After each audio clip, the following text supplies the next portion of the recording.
Hello, my friends. So, tonight's live is about pelvic floor physical therapy, and I have an amazing pelvic floor physical therapist coming on live with me, Riva Preill. We actually tried to do this one about a month or two ago. I don't know if you guys were watching, and then we kind of got interrupted because I'm seeing my social media person Jazzy, who's in America now. Hi, Jazzy. So happy to see you. Anyway, Riva. Riva Preill is a physical therapist. She's a pelvic floor physical therapist. She's really an expert in this, and I'm hoping that she's gonna be out there. No, no, don't see her. Come on, Riva. Um, Riva. I'm hoping you're doing. It's always for me. This is always the hardest part, like waiting for the person to come on so that I can invite them to join me, and but we're going to talk about pelvic floor physical therapy, which is really, for a lot of people, really kind of a mystery. Oh, there she is. Hi. There you go. View request. Go live. There. Riva. Riva has offices in Manhattan, a few places in Manhattan, and she's amazing. And she's also so clear. Hi. I'm always so thrilled when this works, you know? It's like, It's a blessing when it works. How am I on the exactly. lighting? I like it. You're good. You're good. You're a little dark. I don't know if you can make it a little lighter. Could you make it a little bit brighter? Oh, no, no. Too Uh, bright. yeah, we're gonna get you. Yeah, Okay. perfect. That's good. That's Awesome. good. Okay, good. Hi, Reba. But we have a lot of people who want to know about pelvic floor physical therapy. And here's the deal. I have to say, like, if you're not somebody who works in this field, often it's really like, really, there's a pelvic floor physical therapist? Like, that just seems like a bizarre kind of like, what the hell does that mean? So, why don't you just jump right in and tell everybody what it means to do pelvic floor physical therapy? Absolutely. First of all, thank you so much for having me. It's really wonderful to be here.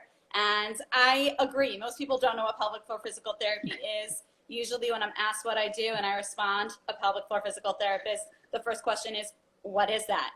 So it's great to have the opportunity to educate and to share information about what I do with your audience. So thank you. Pelvic floor physical therapy is a specialty within orthopedics. And the pelvic floor is a region in the body. I bring visuals because I think that sometimes helps. It is a Oh, region in the yay. body where there's a whole lot of muscles and tendons and nerves. All of these red structures are muscles. This is a female pelvis. We'll Oh get my to God. male as well. Bring that back in again. I want to see that again. That is so cool. So Super wait, visual. sit her up, make her sit straight. Because right now she's facing, yeah, there we go. That's what your pelvis looks like when you're sitting straight, right, guys? It looks like Yes. a little bit like a butterfly. The bones look like a butterfly. Okay. Mm-hmm. And the pelvic floor muscles, like any group of muscles in the body, can experience dysfunction over the course of a person's lifetime.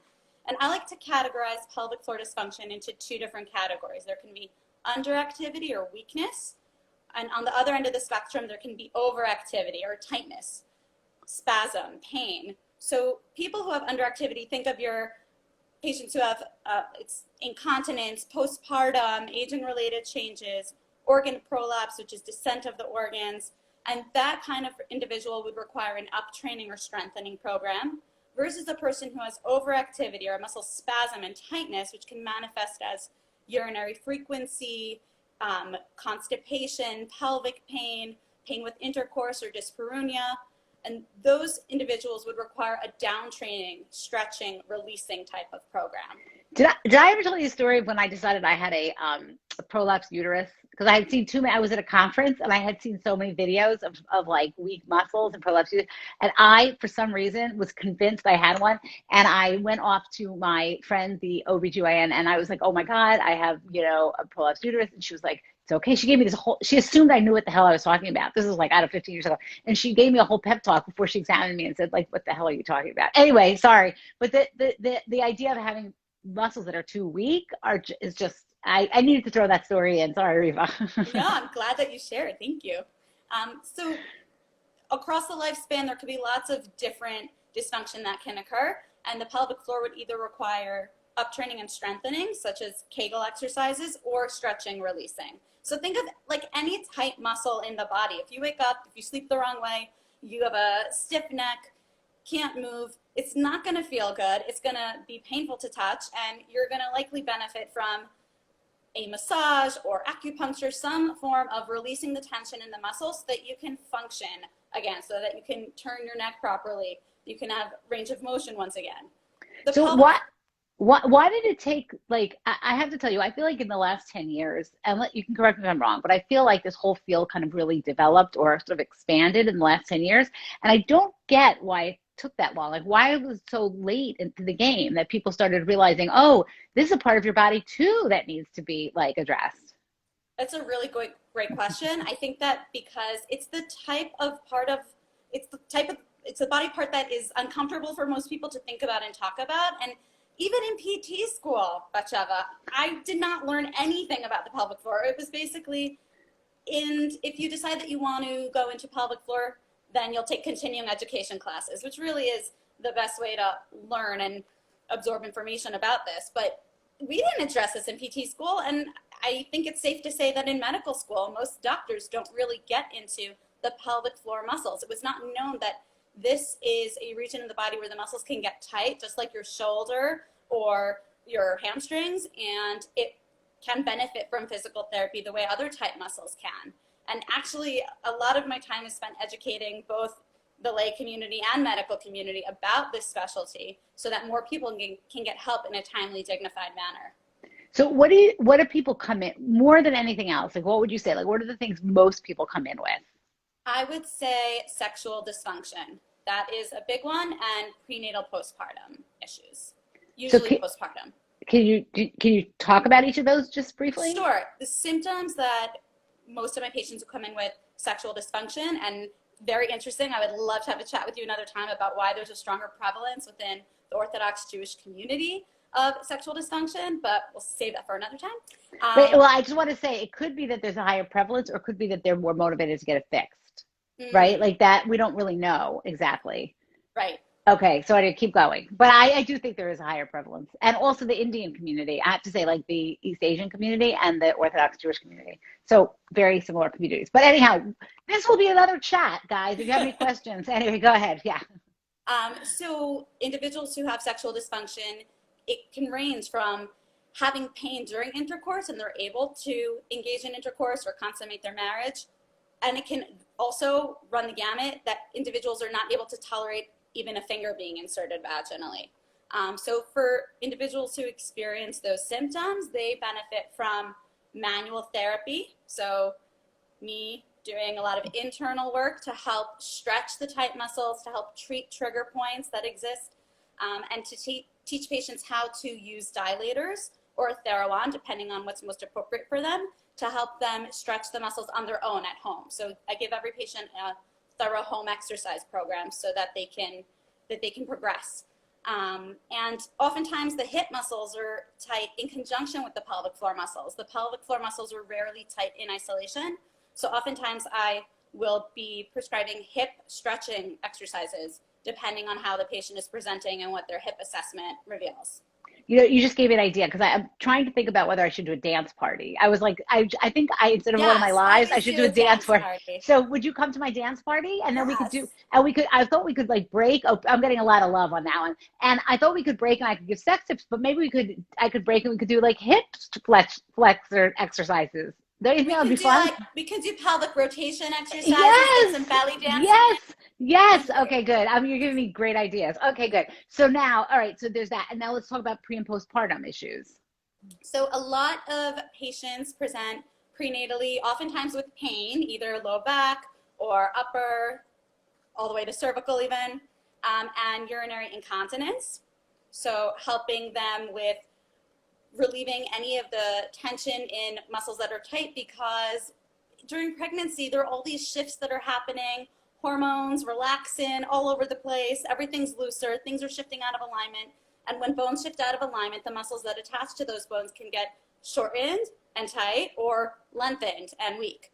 So a lot of work with women who experience those symptoms. And postpartum, I oftentimes work with women who have diastasis recti, which that's a separation of the rectus abdominis muscles or the six-pack muscles, and they can often... It sounds like a dinosaur, just want to tell you. I'm sorry.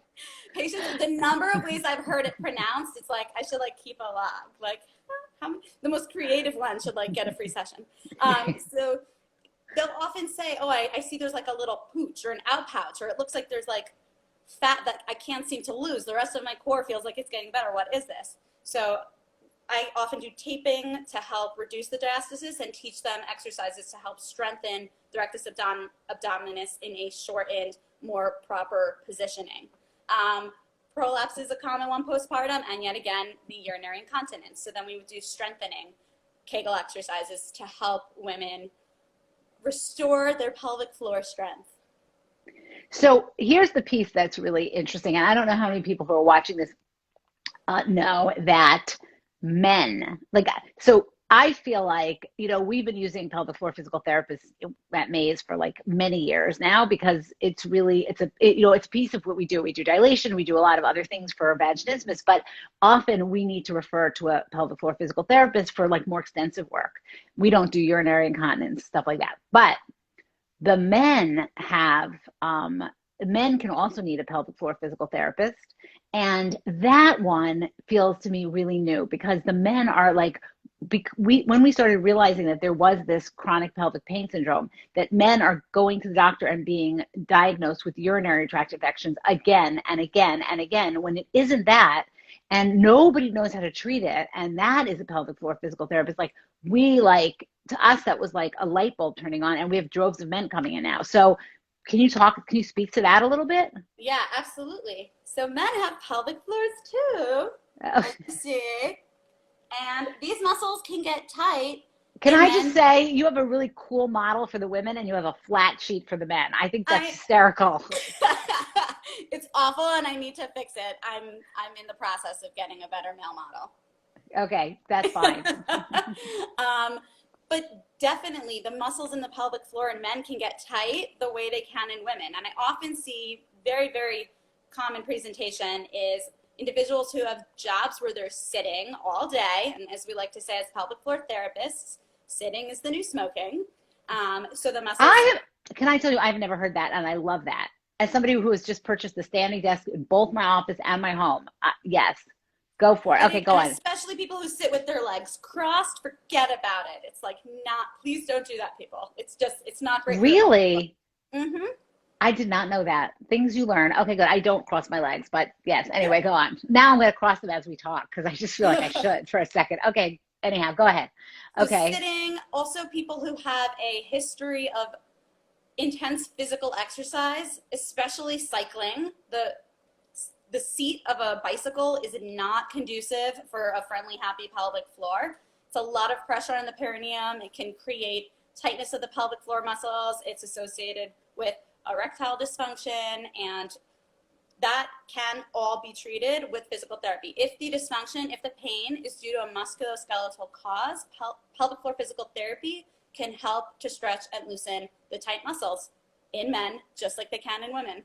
And am I crazy, or is it really actually a newer thing for the men than it is for the women? It's newer that it's being caught and treated. Unfortunately, too many men were just suffering in silence for a while or being misdiagnosed. You mentioned with urinary tract infections. I've heard so many men being diagnosed with prostatitis. And that's right. Yeah. Pelvic floor issues, and men benefit from pelvic floor physical therapy just as women do. Right. Prostatitis is the one, like when they've ruled out everything else and there's pain, this is our understanding at this point. A lot of the doctors just call it prostatitis, and they hand them antibiotics. And what's ironic a little bit about this, I'm going to sound gleeful, and I don't mean it gleefully at all, although there's a little part of me that finds it amusing, is I feel like in 90% of the cases, women's health has always lagged behind men's health.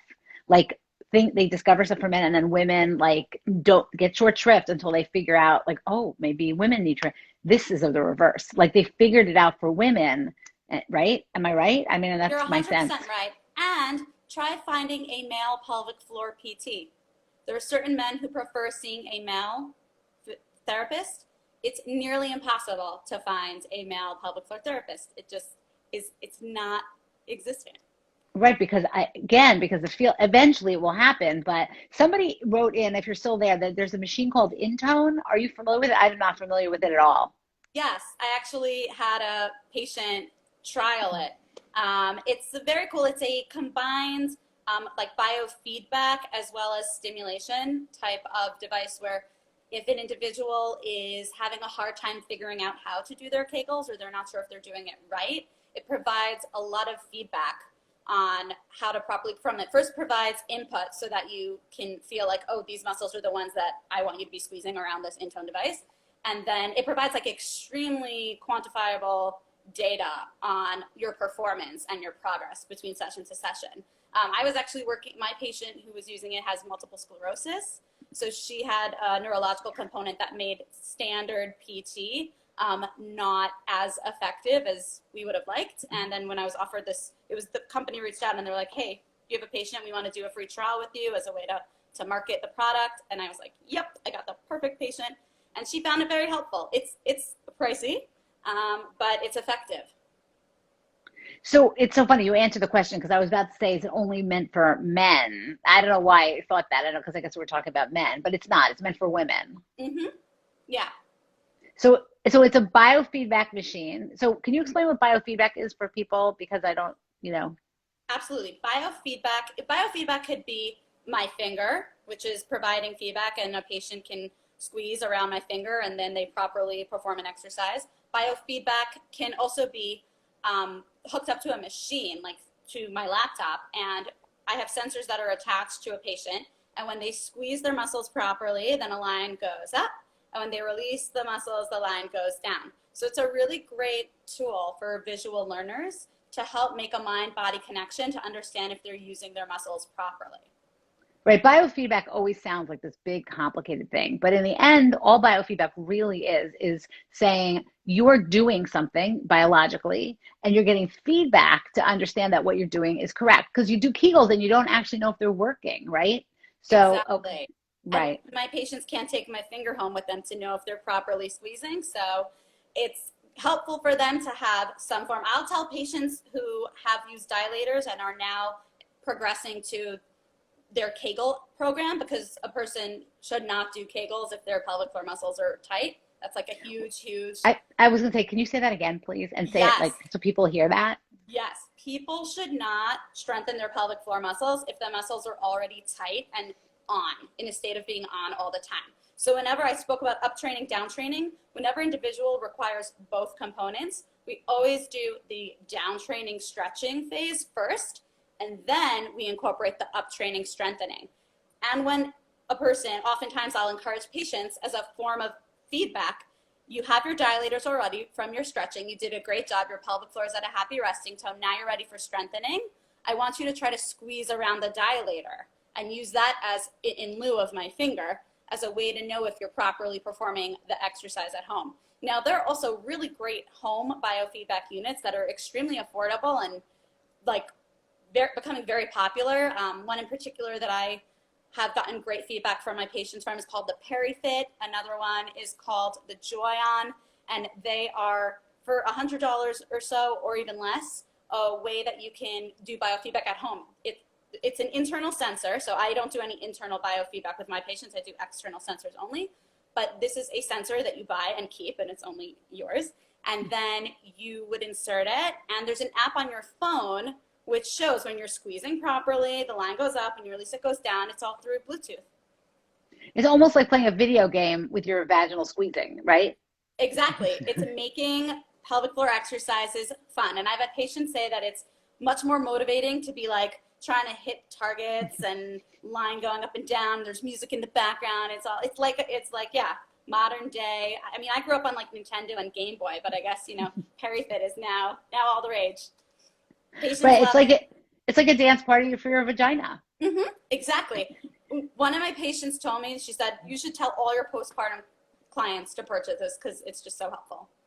Right. Because often women will talk about like, it shows up in a variety of ways. When after they have a baby and they're nervous about getting started again to have sex. So there's a pain issue. Sometimes the muscles are tight. What's really interesting, and I actually love your thoughts on this, was that some women, we often have women coming in who had vaginal births, and that makes total sense because the muscles got stretched, they tightened up. But we have women, not a few women who had cesarean sections who also seem to come in with really tight vaginal muscles and need to. So You want to speak to that? I have my thoughts, but why don't you speak to that? Yes, scars are actually one of my favorite things to talk about, to treat. Okay, that's a little spooky, Riva. Scars are I one of my favorite know, things to talk I'm about. such a PT nerd. I love it. I love treating scars because they get better so fast. And the thing with scars, think about a scar as your body is healing itself. And it's collagen fibers just being laid out in a cobweb-like formation. But the body does too good of a job, and it's kind of it heals too much, and then there can be tightness and adhesions and restrictions, and the tissue underneath a scar isn't going to be as supple, as mobile as tissue elsewhere within the body. So what that means is that it can also affect the pelvic floor. Think of a C-section. Think of the location, suprapubic region, literally centimeters away from the pelvic floor muscle. So when all that scar tissue is being laid out, it can affect the pelvic floor. There's tightening with the scar, there's tightening within the pelvic floor muscles. And people with scars, any abdominal or pelvic scar, stands to benefit from scar tissue mobilization as part of their pelvic floor healing program. How do you do that? How do I do scar massage work? Yeah. I mobilize the scar. I basically Move the it around. technique that I teach my patients. I'm like, okay, this is how I teach them to do it at home. I'm like, this is a very medical term. It's called the pinch, twist, lift. Like literally, they have their scar. I teach them how to horizontally use their fingers, apply pressure up and down, horizontally along the scar, circles clockwise, counterclockwise, and then pinch, twist, lift along the scar. And patients get really comfortable with their scar. First, they're petrified to touch it. They're like, if I touch it, is it going to break open? Am I going to ruin it? That is not going to happen. No fears about that. Somebody just asked how soon after a C-section you can do that. I would wait 6 weeks for any type of work for mobilization of scar after any surgery. I would do that also with someone's ankle if they had a scar and it required mobilization. 6 weeks to heal. Same with internal. I don't do any internal manual therapy on a postpartum client until 6 weeks postpartum. She's got clearance from her OBGYN. So we've got like scar tissue. I'll just tell you, I also wonder if during the C-section, there's just generally trauma to that area, right? Like you were bearing down whether or not you end up having the baby vaginally, and that baby's been kind of sitting on, it's been sitting and moving and sort of barreling its way, through your, I don't know, it's hitting your cervix. So I just feel like everything tightens up down there. Like the muscles tighten up too. I mean, do you see that people have tight muscles after cesarean or not at all?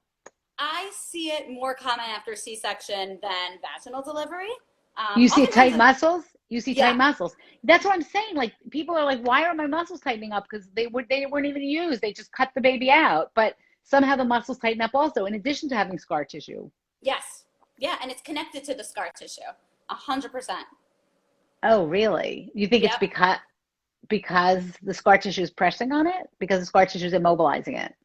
I think it's the scar tissue is affecting mobility. So interesting. Okay, let's get back to the men for a minute. Okay, so when or why, like, how would a guy know that it's time to try some PT? The common symptoms that men report. And then I'm going to also interrupt you because somebody said, how long after C-section, like, It's is it never still too worth late doing? to do C-section scar work. Never too late to do scar work. I've worked Boy. with people 15 years after that. One woman after a hysterectomy, 15 years, and she was like, I can dance again in ways that I haven't been able to move in 15 years. Oh And my her pelvic God. floor tightness was due to her hysterectomy scar. That is an incredible story. There's a book in that story. Okay, go on. Anyway, okay, thank you for answering that. Let's go back to the guys. Sure. When it's time to see you or see if the Common pelvic floor physical symptoms therapist. for men. Yes. Common symptoms reported: urinary frequency or pain during urination, constipation, pain, either penis pain, testicular pain, and oftentimes there can be erectile dysfunction related issues because an erection is based on blood flow. And if there's tight muscles, which are restricting blood flow, that can affect an erection. Okay. All right. So can you talk about like what the length of time is that people usually are in PT for? Because I'm sure everybody's like, oh my God, I do not want to be doing this for 6 months for 16 times a week, Okay. It ranges for everyone. In general, I find that patients who prenatal postpartum don't need that many visits. I would say like 3 to 5 is like a reasonable number. Patients who have pain, it takes a little longer. I like to tell people that they should mentally allot 1 month of PT for every year that they've experiencing pain. So if they've been in pain for 10 years, I have worked with patients for 10 months, but people do often start to notice improvements much earlier on than that. And the feeling better piece is the motivation to continue in the process. And unfortunately, no, PT is not, it's not a pill, it's not a quick fix, but it is very powerful and can make significant lasting improvements for a person's life. So one of the projects that Riva and I are starting to work on, hopefully together, is that every once in a while we get each of us in our own different capacities get patients where they've done sort of physical therapy on their muscles, vaginismus muscles, tight muscles, you know, horrible pain, trying to have intercourse, and they're stuck. So now we're going to see if we can maybe try to do some trigger point. Maybe you want to talk for a minute about trigger point injections and, you know, what you know about them? I classically. Oh, and also somebody just asked, I'm sorry, I keep interrupting you, but somebody wants to know that's if good. I PT want can to help answer with the people's questions. Adenomyosis? She wrote, yes. Okay, I couldn't even pronounce it. So yes, PT can help. It can't help with the adenomyosis itself, the same way PT can't treat endometriosis itself, which is growth of the endometrial lining of the uterus outside of the uterus. But very often with endometriosis or adenomyosis, there is pelvic floor muscle tightening and abdominal tightening as the body's, it's a response to pain. It's the way we protect ourselves. It's a guarding mechanism. So PT can help with the pain associated with the pelvic floor muscle tightening that occurs in conjunction with the adenomyosis. And with regards to trigger points, my favorite technique for treating trigger points is a technique called strain counter strain, which is, it's a passive positional technique where basically I will shorten a muscle and then apply pressure to the trigger point, because muscles tolerate stretch and they tolerate trigger point release work better in a shortened position than in a lengthened position. The analogy I like to give patients is that if you have a rubber band and it's pulled taut at both ends, it doesn't want to be plucked, it doesn't want to move, there's no give. But if you release it at one end and then you try moving it, suddenly mobility is restored and you can like do something with that rubber band. Same with a tight muscle. If it's inflamed, if it's tight, if it's short, if there are trigger points, it doesn't want to be touched, it doesn't want to be moved. But if you shorten it at one end, either the origin or the insertion, then the muscle can tolerate manual therapy trigger point work a lot better. Great. Somebody wrote in that I have very weak pelvic floor and I have leaking all the time. So she has urinary continence. Would the Intone be a good choice for her? I think I'm right to say that you PeriFit first. Much cheaper. Much cheaper. And very effective. Is the Intone something you buy or it's something you pay for treatment with? The Intone. The way that they presented it to me back like 6 years ago when I used it for the first time was they wanted me to encourage patients to purchase it. Oh, okay. And it's not like a device that a PT buys and then uses it over and over with different patients. That's what I want. And the PeriFit, do I have that right? Yep, PeriFit is individual. You buy it, it's yours. It's like somewhere between $100 and $115, and it's very easy to use. You can use it with any smartphone. I believe both iPhone and Android compatible. So if somebody has incontinence, do you want me to type the name into the comment section? Sure, that'd be great. Sorry, I got it. I want to tell you, no. So if somebody had, like, if somebody's having, let's say, moderate urinary incontinence, but it is bothering them, my gut would be to say, thank you for doing that, Rebecca. My gut would be to say, see a pelvic floor physical therapist and then buy the PeriFit. It's like anything else. Like buying a piece of gym equipment is not as useful as having a personal trainer for at least to get you started. Is that a fair thing for me to be saying to people or not so much? I am very biased as a pelvic floor physical therapist. I do think that it is very helpful to have a person actually teach you how to do a Kegel with their finger. Studies have shown that 50% of women perform Kegels improperly when they're just thinking they're doing it on their own. The benefit of the PeriFit is the device will tell you, but having a physical therapist make sure you know what you're doing, make sure that you're not substituting with your abdominals or your glutes, and just walk you through what a thorough home exercise program would look like. To me, that's always the preferred method. I mean, I also think a really important piece of that is that sometimes there's other muscles that are involved or other things that are getting involved that you just don't know. So having somebody kind of do an analysis, talk it through with you, like have an expert say to you, here's all the issues I'm seeing. You can work on this, or but let's work on this first. That just feels like a more effective way to do this kind of work. Does that make sense to you? Obviously, yes. Yes, especially also because oftentimes patients think, oh, I have weakness in my pelvic floor because how do I know that? Because I'm incontinent. But sometimes incontinence is driven by overactivity and tightness of the muscles. So we first have to determine what's driving the incontinence. Is it straight up underactivity and weakness, in which case, yes, a perifit is appropriate right off the bat? Or is it due to tightness, in which case you need dilators, you need stretching, you need relaxation and releasing of the tightness in the pelvic floor muscles, and then it would be appropriate to initiate an uptraining program. Okay, well, we have to finish up. Is there anything else you sort of feel like you should say or you want to say to people in terms of what they need to know about pelvic floor physical therapy? I think that it's important to note that not all pelvic floor PTs are created equally. There are some people who claim to be pelvic floor specialists, and they're not. Some things, taking one continuing ed class doesn't make a pelvic floor therapist. I think as an educated consumer, things that you have the right to ask and check would be how many minutes each session is. Any session that's under 45 minutes, one-on-one with the PT is not ideal. You also want to know that this person is seeing for 50% more of their caseload is only pelvic floor. Not that they're seeing 1 or 2 pelvic floor patients a week, but doing general ortho for the majority of their time.